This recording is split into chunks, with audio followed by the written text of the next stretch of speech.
He was a biker who stopped to help a black waitress being harassed at a roadside diner. When he defended her, he had no idea she was a runaway billionaire heiress. What he didn't know, his one act of kindness would unite his entire biker crew in a dangerous fight against powerful people who'd stop at nothing to control her.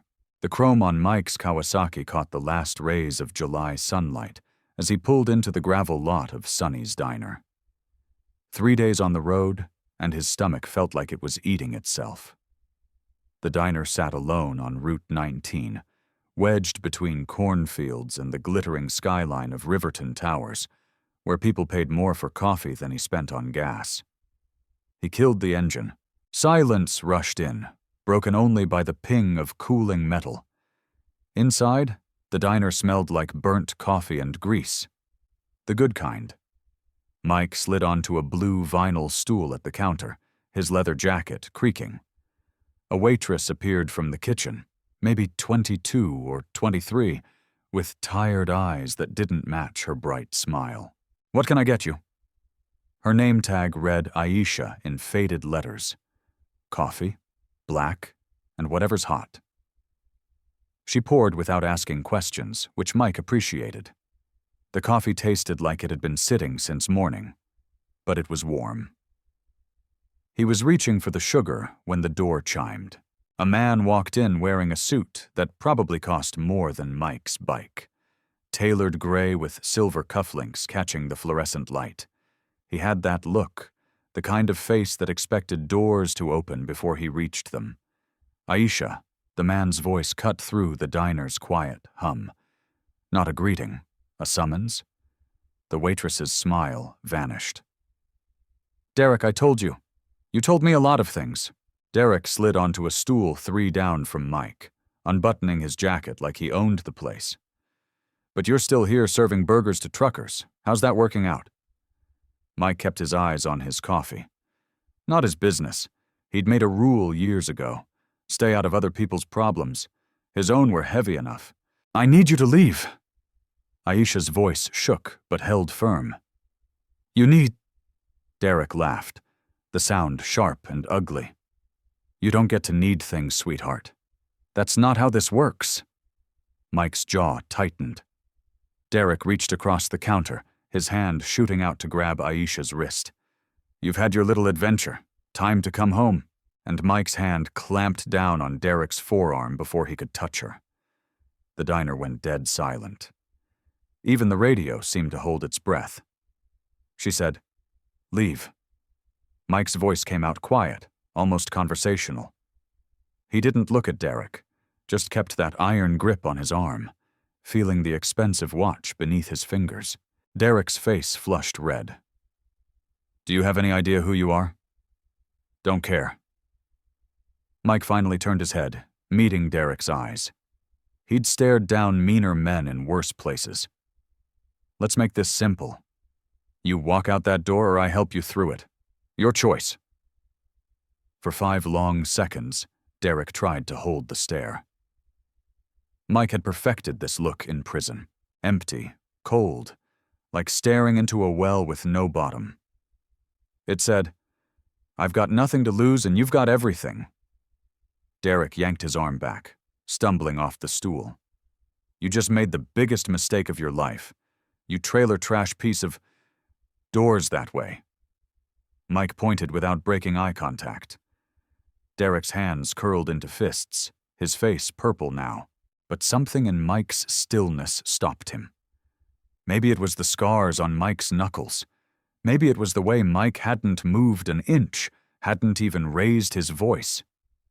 "This isn't over," Derek hissed, jabbing a finger at Aisha. "You think you can just disappear? You think Daddy won't find you?" He spun toward Mike.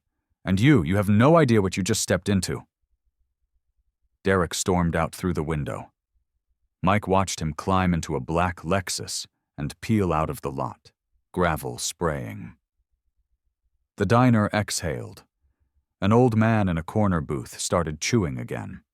The radio came back to life. Mike turned back to his coffee. His hand was steady as he lifted the cup. "Thank you." Aisha's whisper barely reached him. You didn't have to. It's fine.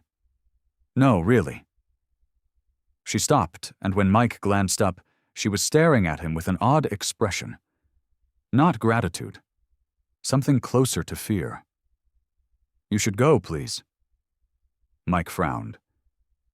He's gone for now. Aisha's eyes darted to the window to the empty highway.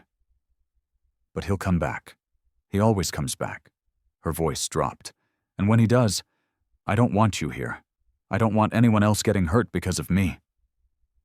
There's a story there. Mike could see it in the way her hands trembled as she refilled his coffee, in the dark circles under her eyes, and how she flinched when a car passed outside. But it wasn't his story. He'd done his good deed for the month. How much? Mike pulled out his wallet. It's on the house. Aisha pushed his money away. Least I can do. Mike left the 20 anyway and stood, zipping his jacket. At the door, he paused. You got somewhere safe to go tonight? Aisha smiled, but it didn't reach her eyes.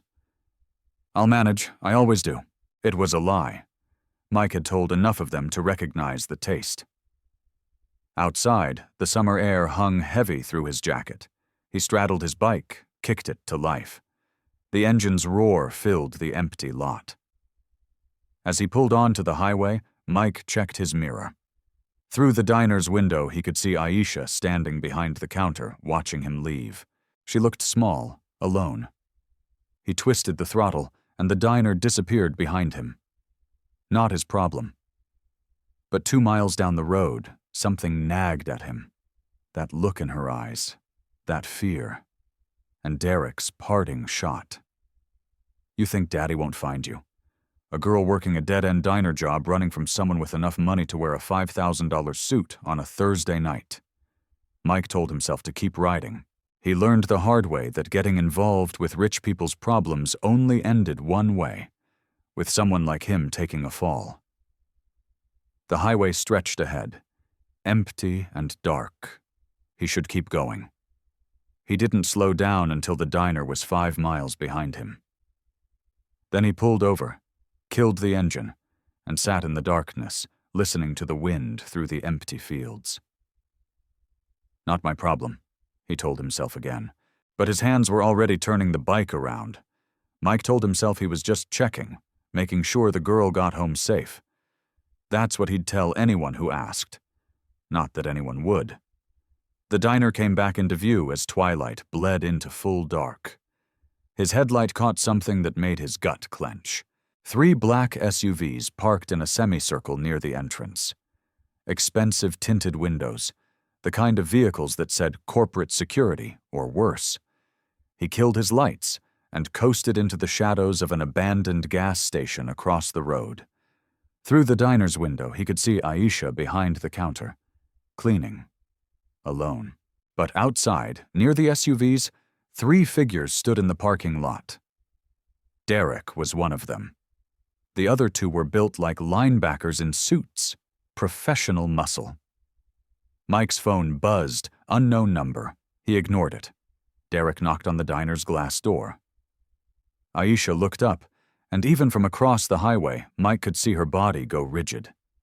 She shook her head, mouthing something. No. Derek knocked again, harder. One of the suited men tried the door. Locked. Mike's hand moved to his ignition key. Then Aisha did something that surprised him. She walked to the door and opened it herself, stepped outside, faced them in the parking lot with her arms crossed. Brave or stupid, maybe both. Mike couldn't hear the conversation, but he could read body language. Derek was talking, gesturing. Aisha kept shaking her head. One of the suited men moved closer, cutting off her path back to the diner. That's when Mike saw red. He kick-started his bike and roared across the highway, gravel spraying as he skidded into the parking lot. His headlight flooded the scene. All 4 of them turned. You gotta be kidding me, Derek snarled. You again? Mike cut the engine and dismounted, his boots hitting the pavement with purpose. Seems like the lady's not interested in whatever you're selling. The two suited men stepped forward, forming a wall between Mike and Derek. Up close, they were even bigger. Ex-military, probably the kind who got paid to make problems disappear. "This is a private conversation," the taller one said, his voice flat. Professional didn't look very private. Mike's eyes flicked to Aisha. "You okay?" "She's fine," Derek answered for her. "And you're trespassing. Leave now or we'll have you arrested for harassment." Mike almost laughed. "That's rich coming from you. You don't understand the situation here," Derek said, his voice dropping into something dangerous. "Aisha needs to come with us for her own safety. There are people looking for her, bad people. Her family is worried sick." "Then why does she look terrified?" Mike shot back. Aisha's voice cut through the tension. "I'm not going anywhere with you, Derek. Aisha, please." Derek's tone shifted, suddenly gentle, almost convincing. "Your father sent me. He just wants to talk. No one's angry. We just want you home safe." "If he wanted to talk, he'd come himself," Aisha said. But Mike heard the waver in her voice, doubt creeping in. Derek sensed it too. "He's in London right now, emergency board meeting, but he's flying back tomorrow, and he wants you there, safe where you belong." Mike watched Aisha's face, saw the conflict there. Part of her wanted to believe it. "Aisha," Mike said quietly, "you don't owe them anything." Her eyes met his. In that moment, something passed between them, an understanding. She'd spent weeks, maybe months, running. She was exhausted, but she wasn't ready to stop. "I'm not going," she said finally, stepping back toward Mike. Derek's mask slipped. The gentle concern vanished, replaced by cold fury. "You're making this harder than it needs to be. We're done here." Mike positioned himself between Aisha and the three men. The suited men moved as one, closing in. This was about to get ugly. "Get on," Mike said to Aisha without looking back. "What? The bike now?" She ran. Mike heard her footsteps, felt the bike shift as she climbed on behind him. The taller, suited man lunged forward. Mike's fist caught him in the solar plexus, not enough to drop him, just enough to buy seconds. He kicked the bike to life as the second man grabbed for Aisha. She screamed. Mike twisted the throttle and the Kawasaki lurched forward. The man's grip slipped. They shot out of the parking lot.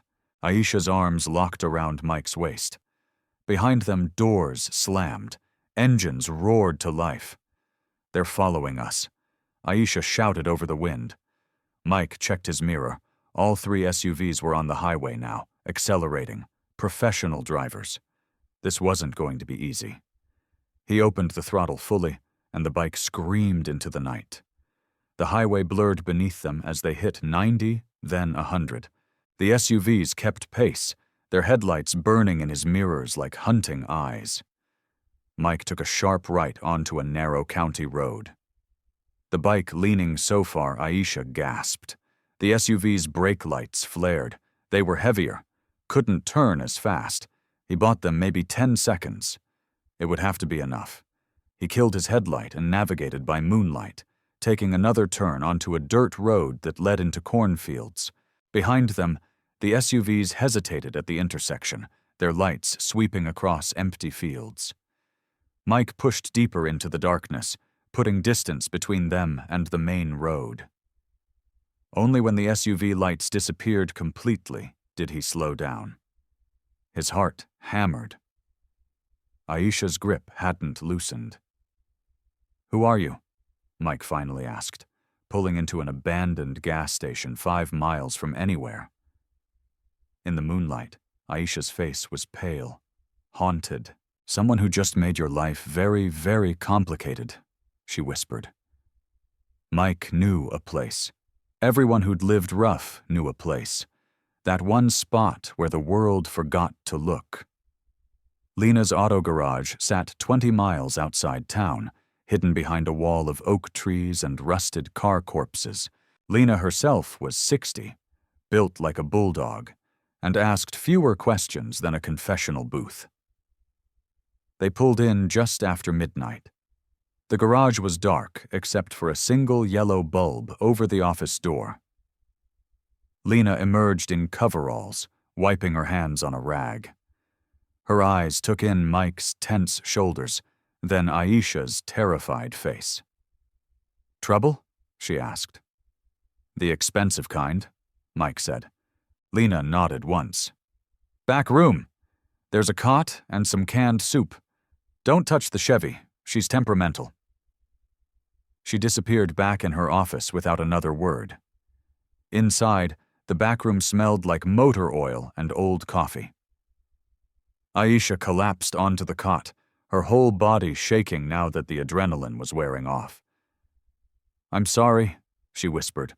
"I never meant for anyone to—" "Save it." Mike's voice came out harsher than he intended.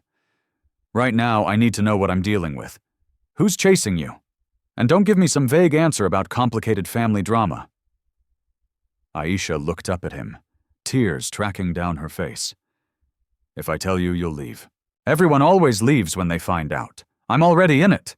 Those SUVs on my tail, my bike. So talk." She took a shaking breath. "My father, he has certain expectations about my life, about who I marry, where I work, how I spend every single minute. And when I told him I wanted something different, something that was mine, he—" Her voice cracked. "He made arrangements without asking me. A marriage to Derek to merge two companies. A life planned out like a business transaction." Mike's jaw tightened. He'd seen this before. Rich families treating their kids like assets to be traded. "So you ran." 3 months ago. Changed my name, bleached my hair, found that diner job. I thought I'd finally made it. That I was free." She laughed bitterly. "Stupid." "How'd they find you?" "I don't know. I was so careful. No phone, no credit cards, no—" She stopped, her face going white. "Oh God, the hospital. What hospital?" 2 weeks ago, a customer had a heart attack. I rode with him in the ambulance. Gave the EMTs my real name without thinking. They would have filed a report, and Derek's people—" She covered her face with her hands. "I'm so stupid." Mike wanted to argue, but she wasn't wrong. One slip was all it took. "We'll figure it out," he said, though he had no idea how. "Get some sleep. I'll take first watch." But sleep didn't come for either of them. At 3 a.m., Mike was checking his bike when he heard it. The low rumble of engines on the access road. He burst in the back room. "They found us. Move." Aisha was up instantly. Through the window, Mike saw headlights cutting through the trees. Multiple vehicles moving slow and methodical, searching. They ran to his bike, but Lena stopped them at the door. In her hand was a shotgun. "Take the service road behind the garage," she said. "Comes out near the old quarry. They won't know it's there. Lena, they'll question you. Let them. I'm old and mean and I don't scare easy." She chambered around. "Now go." Mike wanted to protest, but the headlights were getting closer. He and Aisha mounted the bike and took off through the back, following a barely visible trail between the wrecked cars. Behind them he heard voices, doors slamming. The service road was more suggestion than reality, overgrown and pitted with holes that threatened to throw them. Mike navigated by moonlight, trusting instinct more than sight. Then headlights flooded the trail behind them. They'd been spotted. "Hold on." Mike opened the throttle. The bike lurched forward, branches whipping past. Aisha's arms locked around him like a vice. The chase was on again, but this time through dense woods. Mike took a sharp left onto what might have been a hiking trail, the bike suspension screaming in protest. The SUVs couldn't follow. Too narrow, too rough. But he heard engines splitting up, circling. They were trying to cut him off. He pushed the bike harder, faster, taking turns that would have made him sick in daylight. A deer leapt across their path, and Aisha screamed. But Mike swerved and kept going. Finally, blessedly, They burst out onto a paved road. Mike didn't recognize it, but any road was better than being trapped in the woods. He rode for another 30 minutes before pulling into an abandoned barn, his hands shaking from exhaustion. They sat in darkness, listening. No engines, no voices, just crickets and their own ragged breathing. "Mike," Aisha said quietly, "I need to tell you something. If it's more bad news, I don't want to hear it. If they catch me, they'll control everything I am, everything I'll ever be." Her voice was hollow. "Because when my father dies, I inherit his company, his empire, and Derek's family wants that power. They'll do anything to get it." Mike turned to look at her. In the moonlight filtering through the barn's cracks, he saw something in her face that hadn't been there before. Not just fear, resignation. "They won't catch you," he said. "You don't know that." "No," Mike admitted. "But I know I'm not letting them take you without a fight. It was a promise he had no business making." But as Aisha's hand found his in the darkness and squeezed once, grateful, desperate, trusting, Mike realized he'd already made his choice. He just hoped it wasn't the one that got them both killed. The Moonlight Motel was the kind of place that rented rooms by the hour and didn't ask for ID. Cash only, no cameras. Perfect. Mike paid for one night while Aisha waited on the bike, hood pulled up. The clerk barely looked at them. Room 12 smelled like cigarettes and desperation, but it had a bed and a lock. More importantly, it had a TV. "Shower's yours if you want it," Mike said, tossing his jacket on the chair. Aisha nodded but didn't move. She stood by the window, peeking through the blinds at the empty parking lot like she expected the SUVs to materialize from thin air. Mike flipped on the TV, some late-night news program. He wasn't really watching, just needed the noise to fill the silence while he figured out their next move. Maybe head north? Maybe. Still no sign of Amara Ellison, daughter of tech billionaire Victor Ellison, who vanished 3 months ago. Mike's head snapped toward the screen. A photo filled it.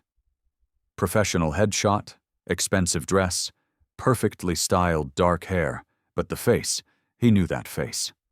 Those eyes.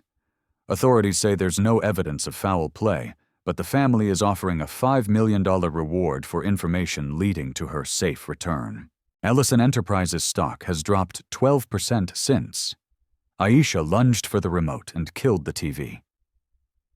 The silence was deafening. Mike stared at her. Really looked at her.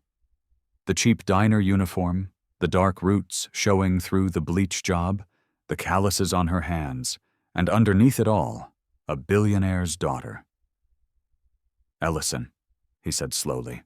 "As in Ellison tech giant, Fortune 500, net worth somewhere around $40 billion. Aisha's shoulders slumped. 43 billion, actually, as of last quarter. Mike laughed. It came out harsh, almost angry. "You've got to be kidding me. I was going to tell you when, after they caught us. After I ended up in jail," he paced the small room, hands in his hair. "Do you have any idea what kind of heat is coming down on us right now? $5 million reward. Every bounty hunter, every cop, every—" He stopped, a horrible realization hitting him. "They think I kidnapped you. No, I can explain that you helped me. Can you?" Mike's voice rose because from where I'm standing, it looks like some biker grabbed a billionaire's daughter and ran. The security footage from that diner, the chase, me fighting Derek's men. He shook his head. "I'm done. First light, I'm gone." "Mike, please.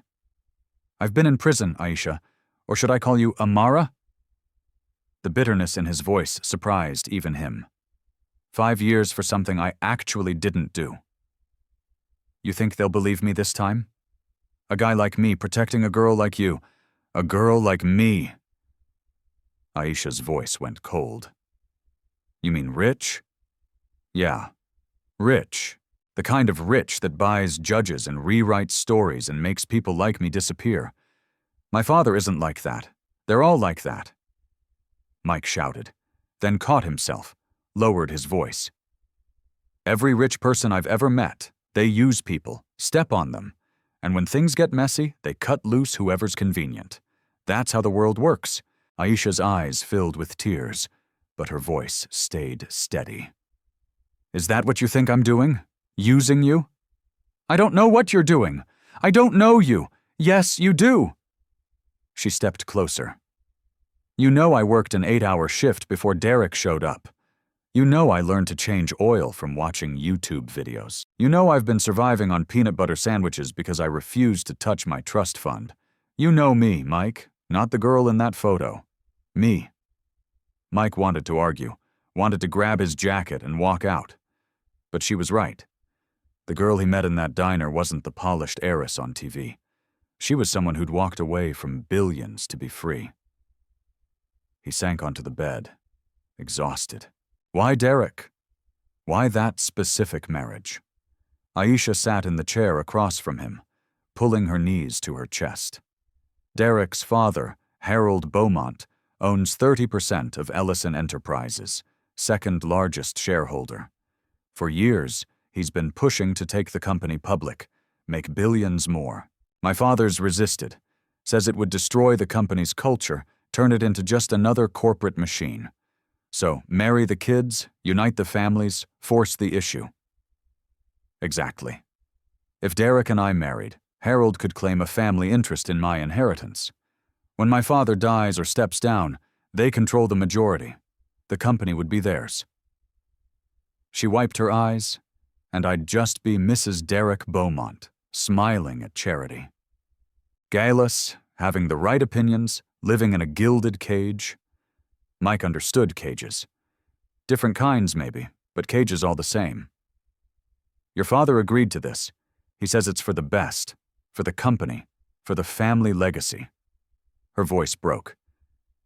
He doesn't see me anymore, Mike. Just a chess piece, an asset to be positioned. Outside, a car pulled into the lot. They both froze. Mike moved to the window, peeked through the blinds. Just a couple checking in. Nothing suspicious, but his heart was still racing. They'll keep coming, he said quietly. Derek, his father, your father's people. They won't stop until they have you back. I know. And me? I'm now a liability, a problem to be solved. Aisha looked at him with those tired, haunted eyes. You can still leave. Take the bike and go. I'll tell them you didn't know who I was, that I tricked you. Stop. Mike turned from the window. I'm not leaving you to face this alone. Why? The question was barely a whisper. Why would you do that for me? Because he'd been in a cage once. Because he knew what it felt like when the whole world decided who you were without asking. Because sometimes doing the right thing mattered more than doing the smart thing. I don't know, he admitted. But I'm not walking away. Aisha's expression crumbled. Relief and fear and gratitude all mixed together. Thank you, Mike nodded, though part of him wondered if he just made the biggest mistake of his life. Outside, the night pressed against the windows. And somewhere out there, people with unlimited resources were hunting them. Sleep didn't come easy. They hit the road at dawn before the motel clerk's shift changed. Mike had a plan, if you could call it that. Keep moving. Stay off main roads. Used the network of bikers and drifters who lived in the cracks of America. First stop, Buck's Bar, 60 miles east in the desert. Buck was ex-military, ran a biker haven where everyone minded their own business. They arrived as the sun climbed high and merciless. Inside the bar was dark and cool. 3 bikers played pool in the corner. Buck himself stood behind the counter, a mountain of a man with a gray beard down to his chest. Mike. Buck's voice rumbled like distant thunder. Heard you picked up a passenger. Word traveled fast in their world. She needs a place to lay low. Maybe a day or 2. Buck's eyes shifted to Aisha, who stood close to Mike, trying to look invisible. That the Ellison girl. Mike's hand moved instinctively toward Aisha. protective. You watching the news now? Hard not to. Her face is everywhere. $5 million's a lot of money, Mike. Buck pulled 2 beers from the cooler. But your money's good here. Back room's open. Just don't bring trouble to my door. They spent the afternoon in that back room planning their next move. We're trying to. Every option seemed worse than the last. We could go to the police, Aisha suggested. And tell them what? That you ran away from home and I'm a good guy? Mike shook his head. They'll separate us in seconds. You'll be back with your father by dinner. Maybe that's not the worst thing. I could talk to him. I could. Make him understand. You think you haven't tried that already? Aisha went quiet. He was right. She tried talking. It hadn't worked. That evening they moved again. An abandoned train depot outside a ghost town, then a lakeside campground where an old hippie couple asked no questions. Each stop was temporary, restless. Each night, Mike took first watch while Aisha slept fitfully on whatever surface they could find. On the 3rd night at the campground, Aisha found Mike sitting by the lake, staring at the water. Can't sleep? She asked, sitting beside him. Never could. Not since... He trailed off. Prison. Mike glanced at her, surprised. You've been thinking about that. You said you were in for something you didn't do. What happened? For a long moment, Mike didn't answer. The lake lapped at the shore, indifferent to human troubles. I was 24, he finally said, working construction. My boss was skimming from the job, blaming the crew.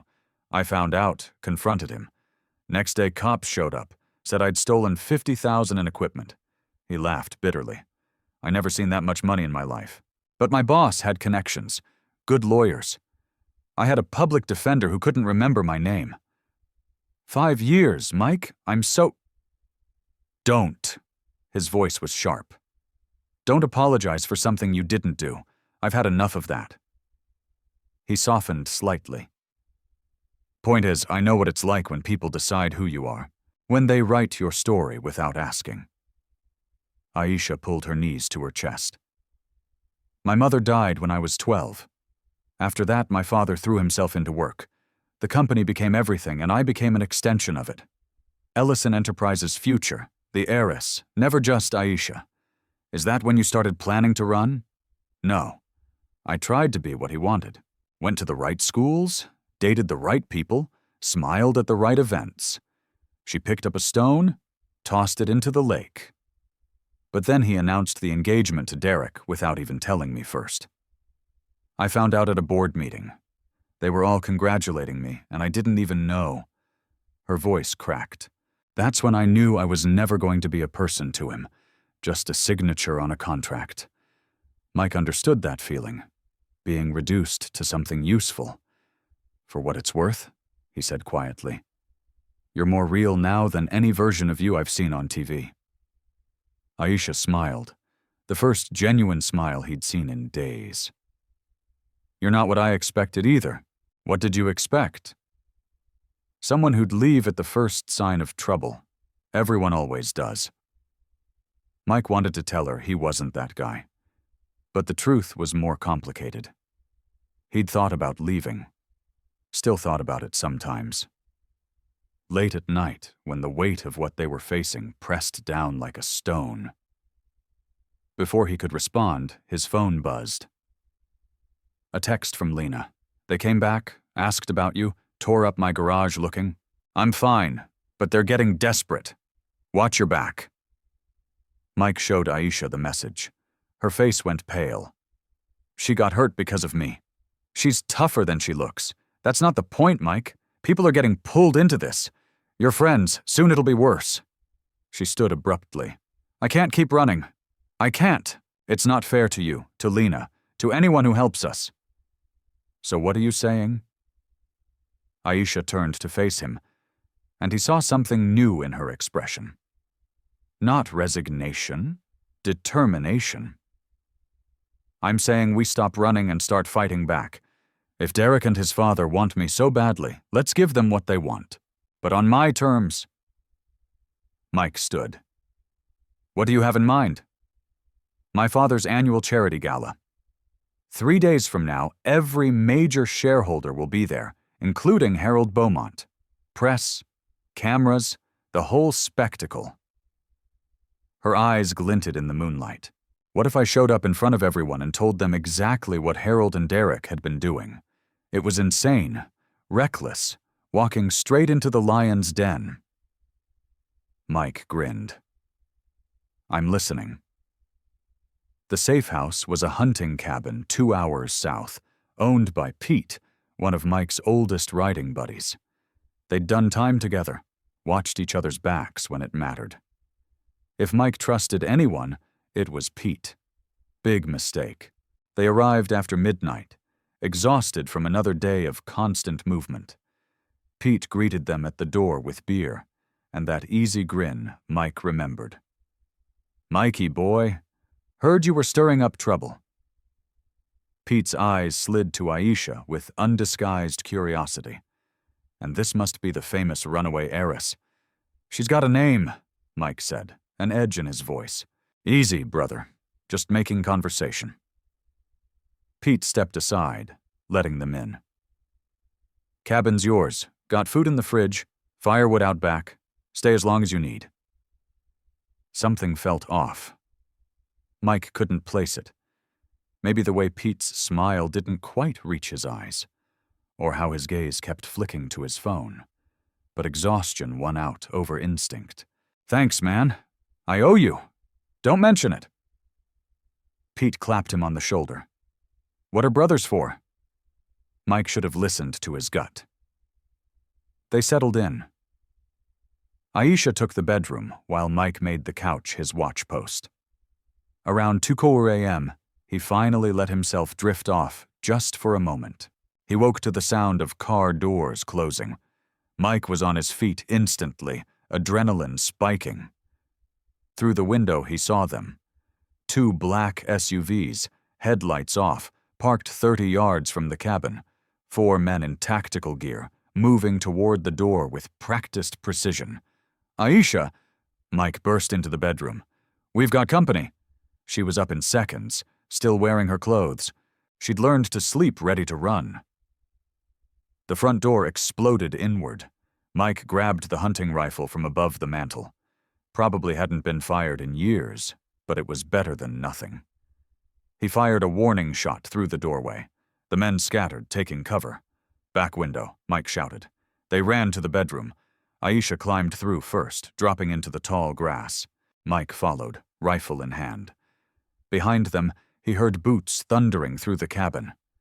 They sprinted toward the tree line, but a figure emerged from the shadows ahead.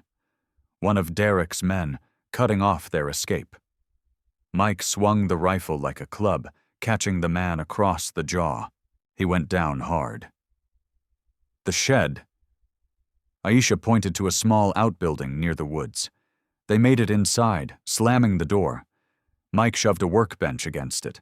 Through gaps in the wooden walls, he could see flashlight beams sweeping the area. His phone buzzed. A text from Pete. Sorry, brother. 5 million's a lot of money. Nothing personal. Mike's blood turned to ice, then to fire. That son of a... He wanted to put his fist through the wall. Mike... Aisha's voice was tight with fear. They're surrounding us. She was right. Through the gaps, he counted at least 4 men forming a perimeter. Professional, patient. They weren't rushing in. They were waiting them out. There's a crawl space under the floor, Mike said, prying up a loose board. Leads to a drainage ditch outside the perimeter. My uncle built this place. Showed me all his tricks when I was a kid. They'll see us. Not if we wait for the right moment. Mike checked his phone. Darkest hour before dawn. 5 minutes when they think we're pinned down and scared. They waited in suffocating silence. Aisha's hand found his in the darkness and squeezed. Her palm was sweaty, trembling. So was his. At exactly 2:52, Mike whispered, Now. They dropped into the crawl space, barely 2 feet high, smelling of earth and rot. Mike led the way, army crawling through the tunnel his uncle had dug for some paranoid reason that now seemed genius. Behind them, they heard shouting. The men had breached the shed. The tunnel opened into the drainage ditch 50 yards away, hidden by overgrown brush. They emerged muddy and gasping. Mike's bike was useless, parked right by the cabin, but there was an old dirt bike in the woods, something Pete used for hunting trails. They found it under a tarp.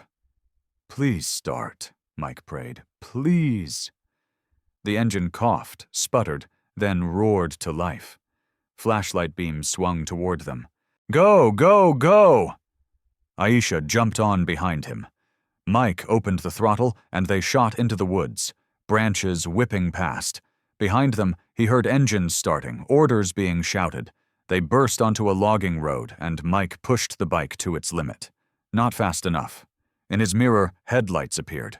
"They're gaining," Aisha shouted. Mike's mind raced. They couldn't outrun SUVs on this underpowered piece of junk. They needed an advantage. He saw it. A narrow footbridge crossing a ravine built for hikers. Definitely not for vehicles. Hold tight. He aimed for the bridge.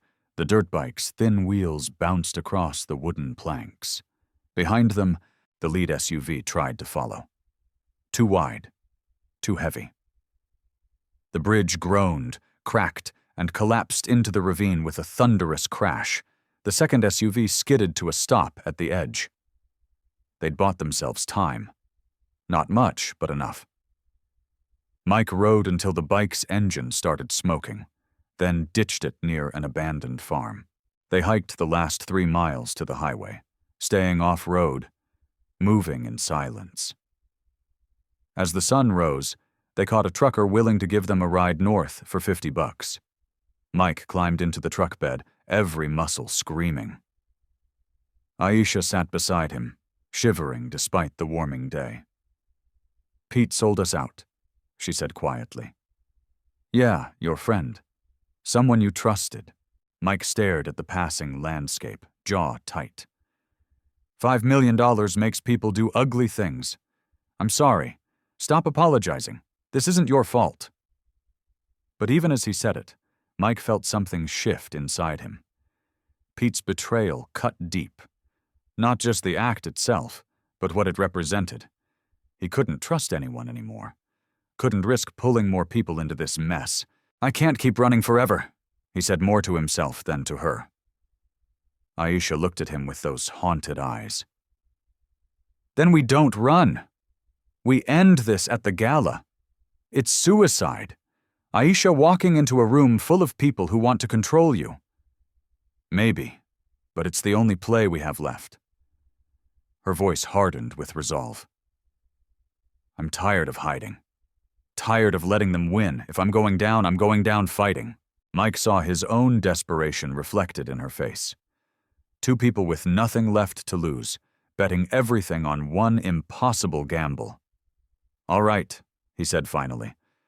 "But we're doing this my way, and I'm going to need backup. Your biker friends, the ones who haven't sold me out yet." Mike pulled out his phone, scrolling through contacts. Time to see who's really got my back. He started making calls, building an army of 2 into something that might, just might, stand a chance against a billionaire's empire. It was a long shot, but it was the only shot they had left. The Ellison Foundation Gala was held at the Grand Pinnacle Hotel. Crystal chandeliers, marble floors, gowns that cost more than Mike's bike. He felt like a wolf walking into a sheep pen. 4 bikers had answered his call. Buck, Lena, and 2 others, Rocco and Viper. Not an army, but enough to cause chaos if needed. They split up. Mike went alone through the service entrance, dressed in a borrowed security uniform. The others positioned themselves around the building's perimeter, ready to move on a signal. Inside, the ballroom glowed like a cathedral of wealth. 500 guests in tuxedos and evening gowns, sipping champagne, making deals disguised as charity. At the front, a stage was set up for speeches. Mike spotted Derek immediately, center of the room, laughing with a circle of admirers. Beside him stood an older man with silver hair and cold eyes, Harold Beaumont, the puppet master himself. No sign of Victor Ellison yet, or Aisha. Mike's earpiece crackled. In position, Buck's voice. Mike moved through the crowd, head down, trying to blend. Every security guard was a potential threat. Every face might recognize him from the news. Then he saw her. Aisha entered through the main 655 doors, wearing a black hooded cloak over an elegant dress.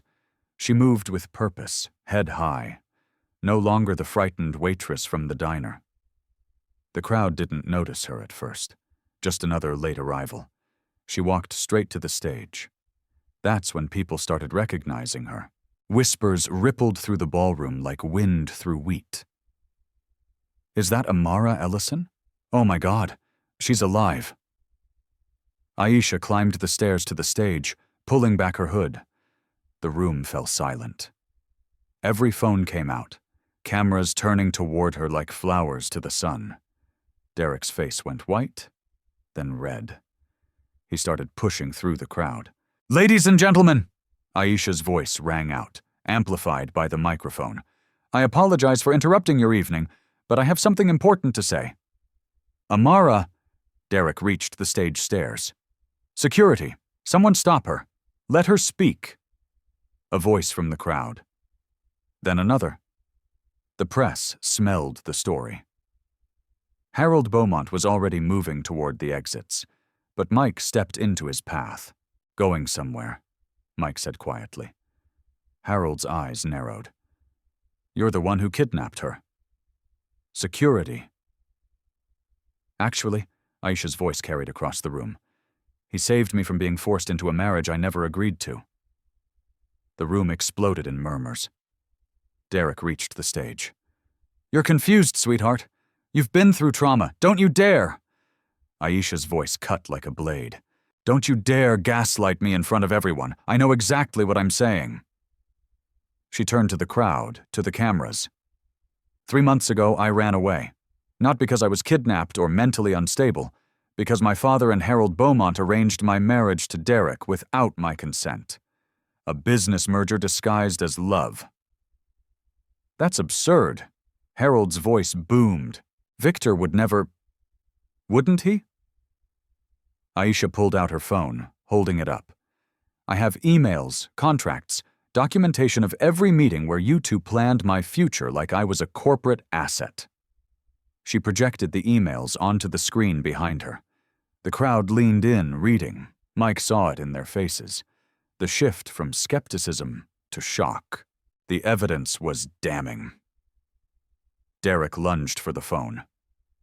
You little... Mike was faster. He vaulted onto the stage, intercepting Derek with a solid punch that sent him sprawling. Security rushed forward, but suddenly Buck and the others burst through the side doors, creating a human barrier. Nobody touches her. Buck's voice thundered. The ballroom descended into controlled chaos. Guests screaming, security uncertain, cameras capturing everything. Then a voice cut through it all. Enough. Victor Ellison stood in the entrance, flanked by his own security detail. He looked older than his photos, gray at the temples, lines deep in his face. His eyes locked on Aisha. Amara, his voice cracked. You're alive. Did you know? Aisha's voice shook about the marriage contract, the merger plan. Victor climbed onto the stage and Mike tensed, ready to intervene. But the older man wasn't looking at Mike or the crowd, only his daughter. I knew, Victor said quietly, and the microphone picked it up. Harold proposed it 6 months ago. I thought it was best for the company, for your future. My future. Tears streamed. I lost your mother. I buried myself in work, in building something that would last. I thought if I could give you security, stability, a legacy. His voice broke. I thought I was protecting you. I didn't see I was losing you. The room held its breath. You never asked what I wanted, Aisha said. Never asked if I was happy, if I loved Derek, if I wanted any of this. You're right.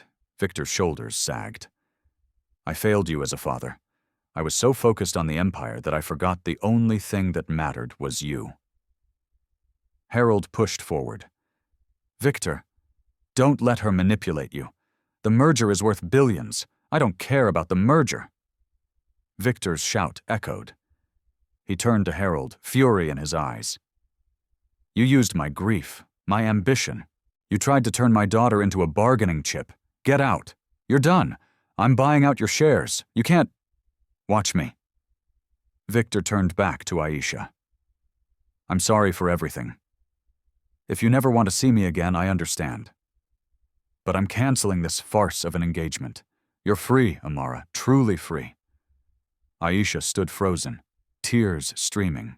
Then she stepped forward and hugged her father. He held her like she might disappear again. Derek, bloodied and furious, tried one last time. You're both making a mistake. That biker trash corrupted her. That trash protected my daughter when I failed to, Victor said coldly. Security. Escort Mr. Beaumont and his father from the premises. They're no longer welcome in any Ellison property. As security moved in, Harold and Derek were led away, their protests drowned by murmuring guests. Victor looked at Mike. You kept her safe. She kept herself safe, Mike said. I just drove the bike. Thank you. Victor extended his hand. Mike hesitated, then shook it. Rich man's hand. But maybe not all rich men were the same. The crowd began to disperse, the story already going viral online. Mike backed toward the exit, his job done, but Aisha broke from her father and ran to him. Where are you going? She asked. You got your life back. You don't need me anymore. What if I want you here?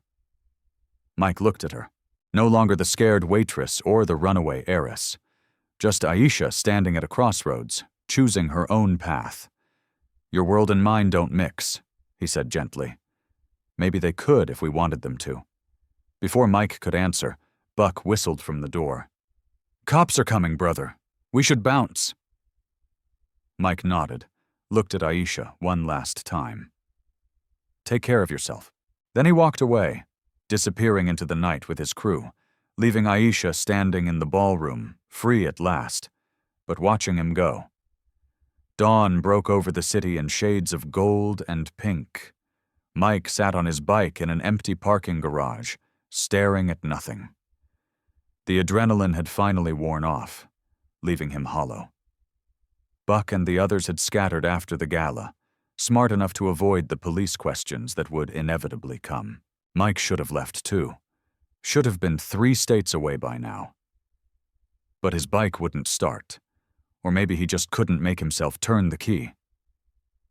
Footsteps echoed through the concrete space. Mike's hand moved to the wrench in his jacket, then relaxed. He knew those footsteps. Aisha appeared from the stairwell, still wearing her gala dress, but with sneakers instead of heels. She looked exhausted and beautiful and completely out of place in this grimy parking garage. How'd you find me? Mike asked. Lena told me you'd be here, said, This is where you always go when you need to think. Aisha stopped a few feet away, uncertain. Can we talk? Nothing left to say. You got your freedom, your father back. Everything worked out, did it? She moved closer. Because it doesn't feel like everything. Mike finally looked at her.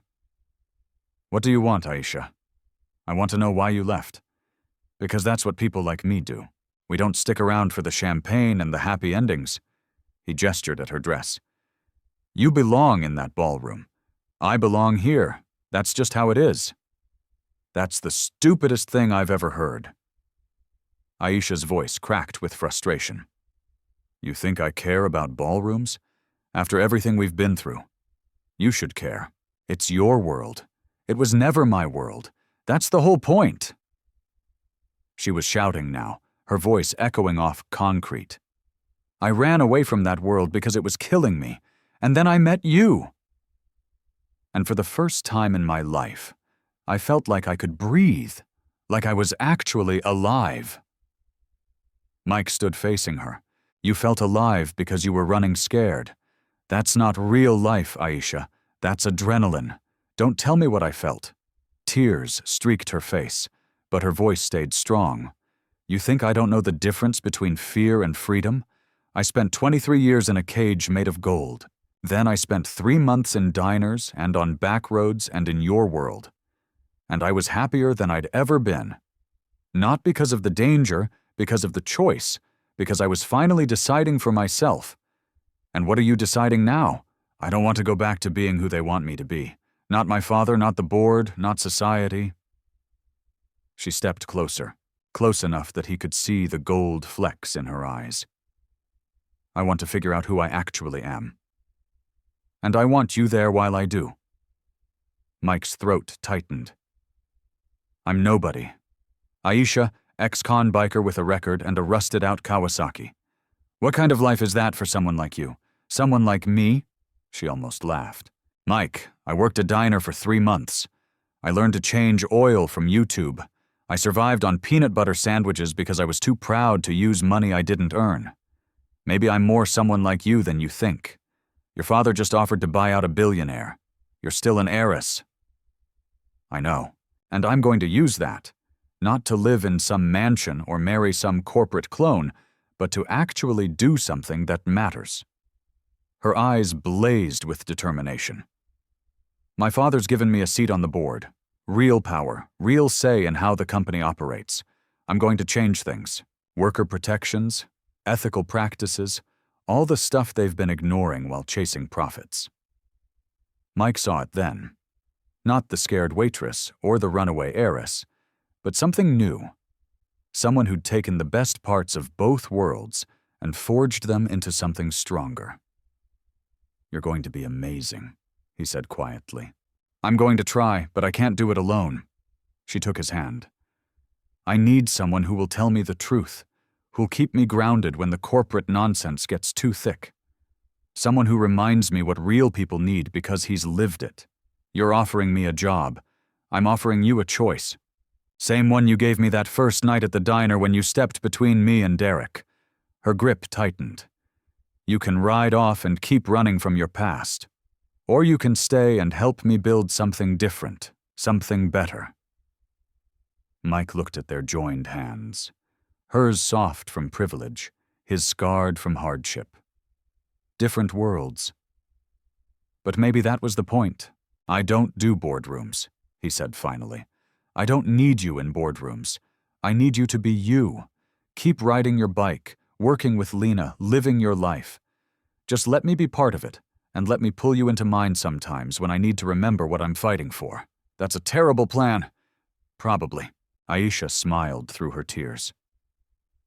But it's my plan. My choice. What's yours? Mike thought about the road, about the freedom of going wherever the highway led, answering to nobody. It was the life he'd built after prison, the only life he'd known.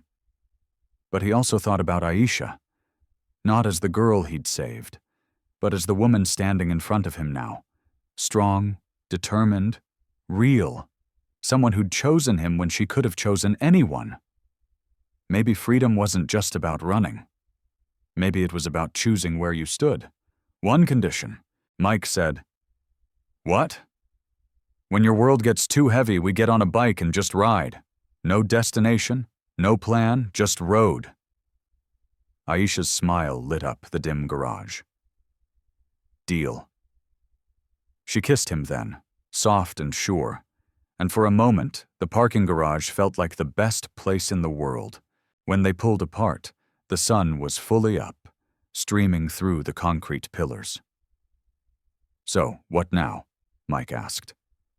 "Now I'm going home. Taking a shower that lasts about 3 hours. Eating real food," Aisha squeezed his hand. "And tomorrow I'm going to that board meeting and start changing things. You want to come to the board meeting?" "God, no. But maybe after we could grab lunch somewhere without champagne or chandeliers. I know a place." They walked to the stairwell together. Aisha in her gala dress and sneakers. Mike in his leather jacket and boots. Mismatched. Impossible. Perfect. At the exit, Aisha paused. Thank you for everything, for seeing me when everyone else just saw the Ellison name. Thank you for not giving up on yourself or on me. She smiled and headed down the stairs, turning back once to wave. Mike returned to his bike, and this time, when he turned the key, it roared to life like it had been waiting for him to be ready. He rode out of the garage into the morning light. But this time, he wasn't running. He was heading somewhere. Somewhere that included a woman who'd walked away from billions to find herself and chose to bring him along for the ride. Two worlds colliding. Maybe that wasn't such a bad thing after all.